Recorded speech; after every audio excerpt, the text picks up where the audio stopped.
స్వస్థతకు కారణం విశ్వాసం, వాగ్దానాల నెరవేర్పు కారణం విశ్వాసం, పరలోక ప్రవేశానికి ఆధారం విశ్వాసం, నిత్య బహుమానానికి ఆధారం విశ్వాసం, నిత్య జీవానికి ఆధారం విశ్వాసం, దేవుని నీతికి ఆధారం విశ్వాసం, దేవునికి ఇష్టలై ఉండటానికి ఆధారం విశ్వాసం, స్వస్థతలు జరగటానికి ఆధారం విశ్వాసం, అద్భుతాలు జరగటానికి ఆధారం విశ్వాసం.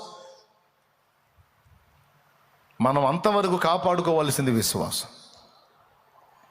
మరి విశ్వాసం ఇంత కీలకమైనప్పుడు జరిగే దాళ్ళన్నీ దాని మీదే జరుగుతాయి.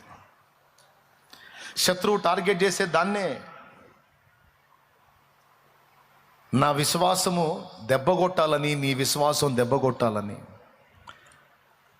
మనల్ని విశ్వాసహీనులుగా చేయాలనేది సాతాను పెద్ద దాడి. అయితే ఊపిరైనా వదలాలి కానీ విశ్వాసాన్ని మాత్రం వదలకూడదు.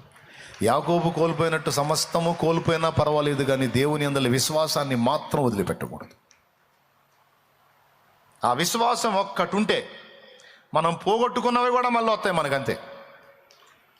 ఏవు అన్నీ పోగొట్టుకున్నాడు, విశ్వాసం ఒక్కటి మాత్రం వదల్లా.